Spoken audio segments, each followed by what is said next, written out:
우리 좌우랑 인사하실까요? 예배 자리에 잘 오셨습니다. 주님 만나는 예배 됩시다. 천재 스케이터로 소문났던 한 소년이 있었습니다. 너무나 운동을 좋아하다 보니까 중학교 때 정강이가 부러져서 한 1년 반 동안 운동을 못했습니다.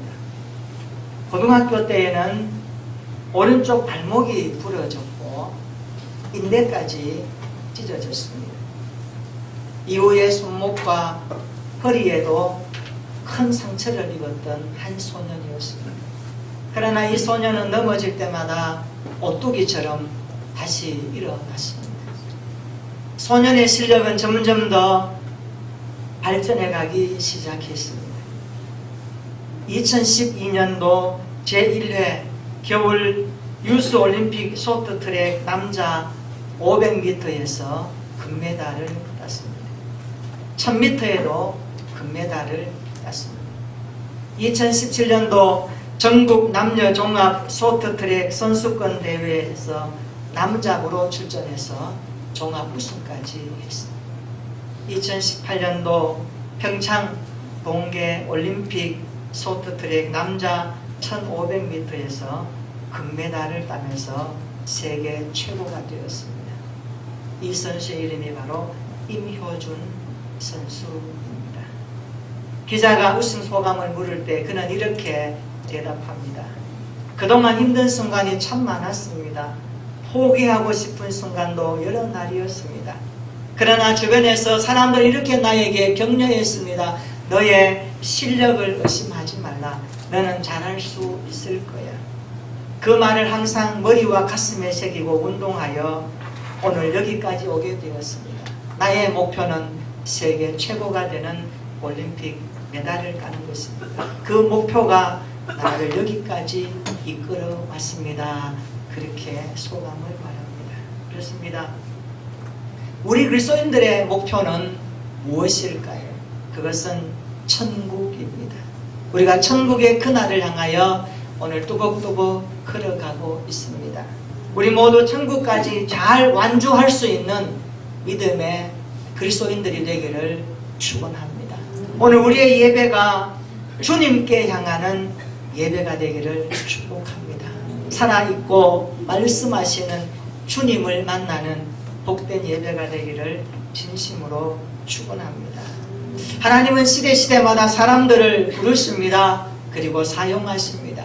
우리가 열왕기상을 읽어보면 어둡고 깜깜한 영적인 시대에 하나님께서는 엘리야를 역사에 등장시키십니다. 엘리야가 출현할 당시에 이스라엘의 왕은 아합이었습니다. 북이스라엘을 통치하고 있던 아합 왕은 왕들 중에서도 소문난 왕이었습니다. 악하기로 유명한 왕이었습니다. 이세벨을 아내로 삼아 바알을 퍼뜨린 장본인이었고 북이스라엘의 수도 사마리아에 바알의 신전까지 세워서 백성들을 하나님을 섬기지 못하도록 만든 왕이 아합 왕이었습니다. 엘리야는 아합 왕 앞에서 담대하게 선언합니다. 내가 섬기는 하나님, 나의 사심을 두고 하나님 앞에 맹세하며 선포합니다. 내 말이 없으면 비도 이슬도 내리지 않을 것입니다. 엘리야는 비를 내리고 비를 만드시는 분이 바알이 아니라 여호와 하나님이심을 담대하게 선포합니다. 이 말씀대로 하나님은 3년 6개월 동안 가뭄을 만들었습니다. 가뭄 가운데서도 하나님은 엘리야를 보호하시기 위해서 그리 시냇가로 숨기고 계십니다. 그곳에서 하나님은 아침과 저녁에 까마귀를 동원하여 떡과 고기로 엘리야를 먹이십니다. 엘리야가 숨어야만 했던 그리 시냇가는 좋은 환경이 아니었습니다. 열악한 환경이었습니다. 편안한 장소가 아니었습니다. 그러나 하나님은 그곳에서도 엘리야를 먹이고 계셨습니다. 그곳에서 그는 하나님 앞에 홀로 있는 훈련으로 영적인 생활이 시작되었고 하루하루 하나님의 은혜로 살 수밖에 없음을 철저하게 배우기 시작합니다. 부족하고 모자랄 때에도 하나님을 의지하는 것이 믿음이라는 것을 배우기 시작합니다. 그런데 중요한 것은 하나님께서 엘리야를 그리 시냇가에 그리 오랫동안 머물게 하지 않으셨다는 것입니다. 하나님은 오늘 엘리야를 이제 사르밧 땅으로 가라고 말씀하고 계십니다. 그렇습니다. 우리가 믿음 생활 하다 보면 우리의 형편 처지가 열악하고 힘들지라도 오래 가지 않습니다. 때가 되면 하나님이 옮기게 하시고 새로운 날들을 만드시고 우리 인생의 걸음걸음을 하나님의 인도하심 가운데 이끌어 가실 것입니다. 이 하나님을 예배하고 이 하나님을 바라보는 우리 모두가 되기를 축원합니다. 이제 하나님은 엘리야를 사르밧 땅으로 보내십니다. 9절 말씀해 보니까 너는 일어나 시돈에 속한 사르밧으로 가서라고 말씀합니다. 그리 시냇가에서 시돈까지는 거리상으로 160km 정도 됩니다. 그 당시에 뭐 타는 기구가 있었겠습니까? 걸어서 엘리야는 시돈까지 갑니다. 시돈은 어떤 곳입니까? 바알 숭배의 본산지입니다. 특별히 시돈에 속한 사르밧은 이세벨의 고향이기도 합니다. 아합 왕의 아내 이세벨의 고향이 바로 사르밧입니다. 이세벨은 바알 신앙을 이스라엘에 퍼뜨린 장본인입니다. 여러분, 영적으로 한번 대입해 보면 엘리야가 시돈에 속한 사르밧으로 간다는 것은 영적인 충돌을 예고한 일입니다. 우리가 하나님 앞에 살아갈 때 어떤 지역과 도성에 가면 하나님을 경외하는 믿음의 영적 그림이 일어나기도 하지만 어떤 지역은 보면은 흑암의 어둠의 권세에 사로잡혀서 하나님이 아닌 세상의 신을 섬기며 이 땅의 것에 몰두해가는 그런 지역들을 많이 보기도 합니다. 우상 숭배가 만연한 곳. 바울은 그런 곳을 고린도라고 말하면서 고린도서에 보면 우상에 대한 것들을 많이 언급하고 있습니다. 하나님께서는 오늘 영적으로 충돌할 수밖에 없는 그곳으로 엘리야를 보냈습니다. 그런데 하나님은 사르밧 땅에 있는 한 과부의 집으로 그를 인도하고 계십니다. 사르밧 과부는 엘리야를 통해서 하나님의 놀라운 은혜를 경험하지요.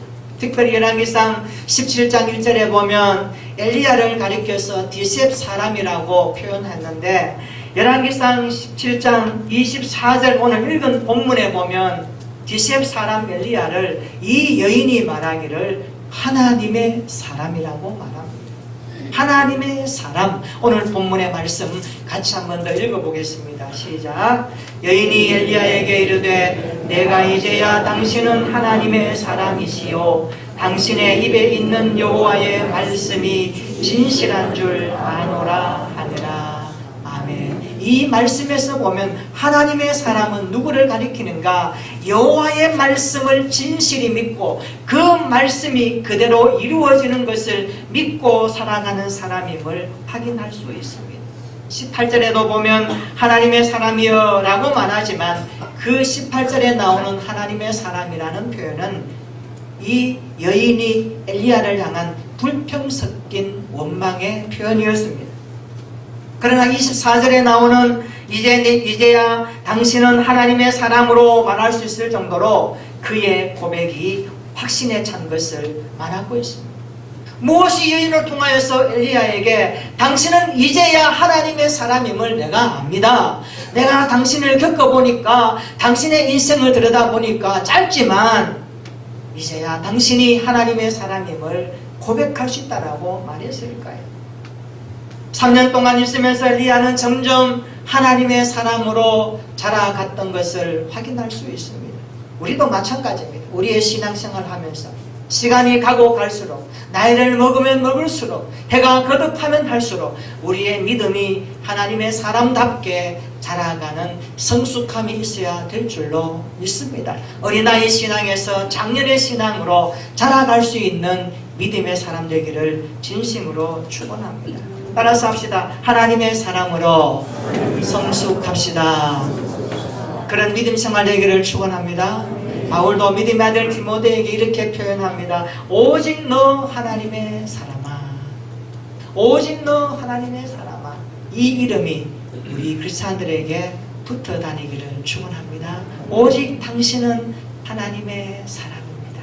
하나님께 속한 사람이요, 하나님을 진실히 믿는 사람이요, 하나님을 알려면 당신을 보면 알 수 있다라고 말할 수 있을 정도로 하나님이 인정하시고 하나님이 자랑하고 싶은 하나님의 사람들로 믿음 생활할 수 있기를 축원합니다. 우리는 하나님의 사람으로 오늘 예배드립니다. 하나님의 사람으로 만납니다. 하나님의 사람으로 기도합니다. 이것이 우리의 신앙생활의 연장선상에 있습니다. 하나님의 사람으로 교회를 섬기고 이 땅에 적어도 하나님께 속한 하나님의 사람으로 살아가고 있지 않습니까? 그렇다면 하나님의 사람으로 살아가는 우리의 모습은 어떠해야 될까요? 오늘 엘리야를 통하여서 하나님의 말씀을 배우기를 원합니다. 그 말씀으로 우리의 신앙을 다시 한번 점검해 보기를 원합니다. 하나님의 사람으로 살아가는 모습은 어떠해야 될까요? 첫째로 하나님의 사람은 따라잡시다. 주님이 말씀하실 때 즉시 순종하는 사람입니다. 믿으시기를 축원합니다. 하나님이 말씀하실 때 즉시 순종할 수 있는 사람이 하나님의 사람입니다.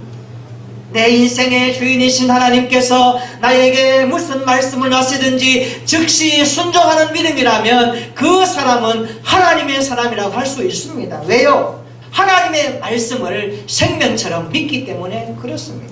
이런 모습의 신앙인이 우리 모두가 되기를 축원합니다. 열왕기상 17장 9절 한번 읽어볼까요? 17장 9절입니다. 시작. 너는 일어나 시돈에 속한 사르밧으로 가서 거기 몰라 내가 그곳 과부에게 명령하여 내게 음식을 주게 하였느니라. 아멘. 이 구절이 평범한 구절 같지만 결코 그렇지가 않습니다. NIV 영어 성경에 보니까 즉시라는 말이 있습니다. 즉시, at once. 즉시 그는 하나님의 말씀을 받을 때에 순종했다라고 말씀하고 있습니다. 하나님이 말씀하실 때 가라고 할 때에 머뭇거리지 않고 갈 수 있는 사람,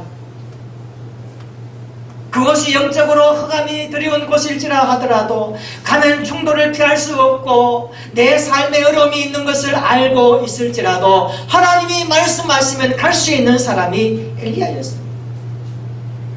여러분, 우리의 믿음 생활 가운데 하나님께서 엘리야에게 일어나 시돈으로 가서 머물라고 말씀하실 때에 그가 즉시 말씀에 순종하여 일어났듯이 우리의 믿음 생활도 주님이 말씀하실 때에 즉시 순종할 수 있는 하나님의 사람이 되기를 축원합니다. 머뭇거리지 말고 주님의 말씀 앞에 아멘으로 순종할 수 있는 사람이라면 그 사람이야말로 하나님의 사람인 것입니다. 한 스승이 제자들에게 물었습니다. 얘들아, 하나님의 뜻을 어떻게 이룰 수 있을까라는 중요한 질문 하나를 던졌습니다. 듣고 있던 제자들 가운데 한 사람이 말합니다. 스승님, 하나님의 사랑을 생각하면 됩니다. 그랬습니다. 옆에 있던 제자가 다시 말합니다. 하나님의 사랑 이후에 용서를 생각하면 됩니다. 그렇게 대답합니다.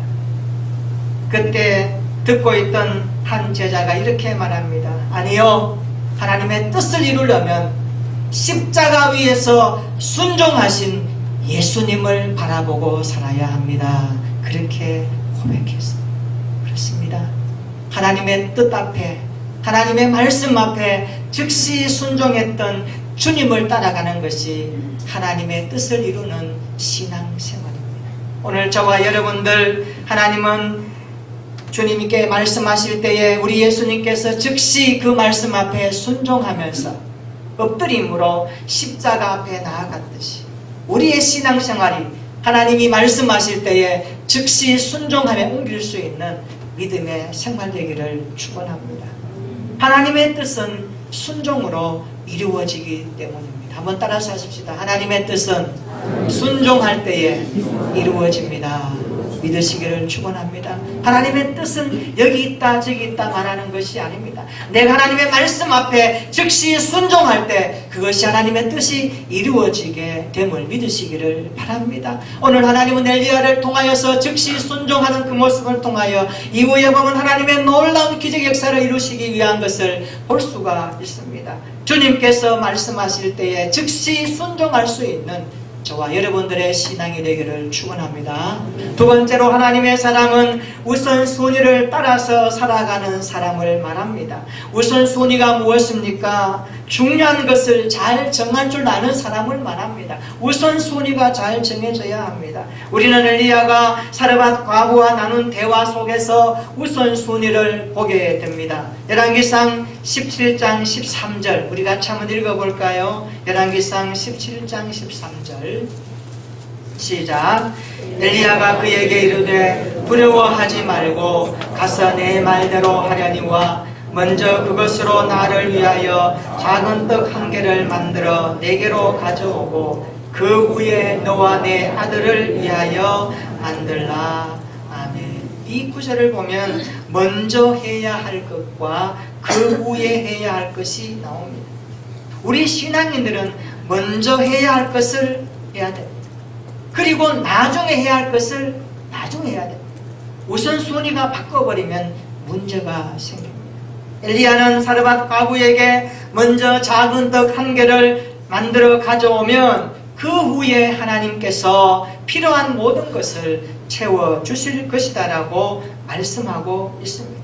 사르밧 과부는 우선순위를 따라서 먼저 떡 한 개를 가져다가 엘리야에게 가져다 줍니다. 그 결과 3년 6개월 동안 통의 가루와 병의 기름이 떨어지지 않는 은혜를 맛보았습니다. 예수님도 말씀하셨습니다. 먼저 너희는 그의 나라와 그의 의를 구하라. 그리하면 이 모든 것을 너희에게 더하시리라고 말씀하셨습니다. 우리에게 우선순위의 중요성을 말씀해주고 있습니다. 엘리야는 사르밧 과부에게 우선순위를 따라 살 것을 부탁합니다. 그리고 자신도 하나님의 말씀에 즉시 순종하는 것을 통하여 우선순위를 위하여 살아가는 것을 말하고 있습니다. 하나님의 사람은 우선순위를 따라서 살아야 합니다. 올 한 해 한번 생각해 봅시다. 벌써 2월달 며칠 남지 않았습니다. 올 한 해 하나님 앞에 이렇게 살아야지, 내가 이런 우선순위를 두고 시장생활 해야지, 가정생활 해야지, 학교생활, 직장생활, 나의 사업을 하나님의 손에 맡기고 그렇게 살아야지 여러분 다짐도 하고 결심도 했을 것입니다. 어떻게 살아오셨습니까? 어느 우선순위대로 믿음생활하고 있습니까? 예배의 자리, 기도의 자리, 교회를 향한 진심 어린 하나님의 마음을 가지고 기도하며 살아가는 자리마다 여러분이 꼭 참석하고 그 자리에서 하나님이 원하시는 모습으로 믿음생활하고 계십니까? 세상의 바쁨을 뒤로하고 나의 유익을 뒤로하고 주님이 원하시는 뜻을 위하여 우선순위를 앞세우고 있습니까? 오늘 말씀 앞에 다시 한번 우리의 믿음을 점검해 봅시다. 누가 하나님의 사람일까요? 우선순위를 정하여 사는 자가 하나님의 사람 아닐까요? 구원이 우선순위고 말씀이 우선순위고 내 신앙생활에 하나님을 앞장 세우는 것이 우선의 일이라면 우리는 그런 것들을 위하여 즉각적으로 순종할 줄 아는 믿음이 있어야 되지 않겠습니까? 오늘 이 말씀을 통하여 우리의 우선순위를 다시 한번 재조정하며 하나님의 말씀에 집중하며 정할 수 있는 지혜로 믿기를 진심으로 축원합니다. 성도는 하나님이 원하시는 것을 앞장 세워야 합니다. 날마다 우선순위를 정하여 살아가는 신앙생활이 그리스도인의 모습입니다. 오늘 하나님의 사람으로 이런 모습이 있는 저와 여러분들의 신앙이 되기를 축원합니다. 세 번째로 하나님의 사람은 원망과 비난을 기도로 극복할 수 있는 사람입니다. 원망과 비난을 기도로 극복하는 사람이 하나님의 사람입니다. 엘리야가 만난 사르밧 과부는 가난한 사람이었습니다. 얼마나 가난했던지 통에 가루 한 움큼과 병에 기름 조금뿐이었는데 나뭇가지 2개를 주워다가 그것으로 음식을 만들어 먹고 후에는 죽으려고 할 정도로 그토록 가난했던 사람이었습니다. 그런데 사르밧 과부의 도움을 받아 살아가던 엘리야에게 어려움이 왔습니다. 그 어려움이 무엇일까요? 과부의 아들이 어느 날 죽었습니다. 병세가 점점 위중하게 되자 아들이 죽었습니다. 사르밧 과부는 아들이 죽은 시신을, 그 아들의 시신을 끌어안고 엘리야에게 와서 이렇게 말합니다. 18절 한번 읽어볼까요? 18절 시작. 여인이 엘리야에게 이르되 하나님의 사람이여 당신이 나와 더불어 무슨 상관이 있기로 내 죄를 생각나게 하려고 내게 오셨나이까. 아멘. 이 구절을 보면 이 여인이 엘리야를 향하여서 원망 섞인 비난을 담아내는 것을 읽을 수가 있습니다. 사르밧 과부는 엘리야에게 아들을 잃은 고통과 원망을 쏟아놓습니다. 엘리야가 잘못한 것이 없음에도 불구하고 사르밧 과부는 엘리야를 원망합니다. 비난의 화살을 그에게 쏟아내고 있습니다. 원망의 화살을 엘리야에게 쏟아내고 있습니다. 사르밧 과부의 원망 앞에 엘리야가 할 말을 잃었습니다. 아무 말도 하지 않습니다. 엘리야는 이 여인의 고통을 이미 알고 있었습니다. 너무나 가난하여 먹을 것이 없어서 가뭄에 너무너무 살기 힘들어서 이 여인은 일찍이 아들을 잃을 뻔한 경험을 했습니다. 그녀의 통에 가루가 줄어들고 기름병에 기름이 떨어져 갈 때에 아들의 죽음을 고통스럽게 예고했었습니다. 그런데 그녀의 예측대로 이제 아들이 죽어버리고 만 것입니다. 사르밧 과부의 원망과 비난 앞에 침묵했던 엘리야 어떻게 반응할까요? 19절입니다. 엘리야가 그에게 그의 아들을 달라 하여 그를 그 여인의 품에서 받아 안고 자기가 거처하는 다락에 올라가서 자기 침상에 누입니다. 기가 막힌 일이죠. 여러분 같으면 어떻게 할까요? 내가 어떤 여행 중에 어떤 가난한 집에 머뭅니다. 그 집이 너무너무 가난해서 참 몸둘 바를 몰라요.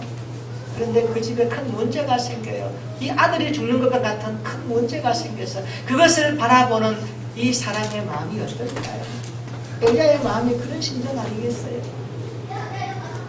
여인의 품에 있는 아들을 받아서 다락에 올라가서 누입니다. 그리고 그 아이 위에 몸을 3번 펴서 엎드립니다. 그리고 여호와께 기도하기 시작합니다.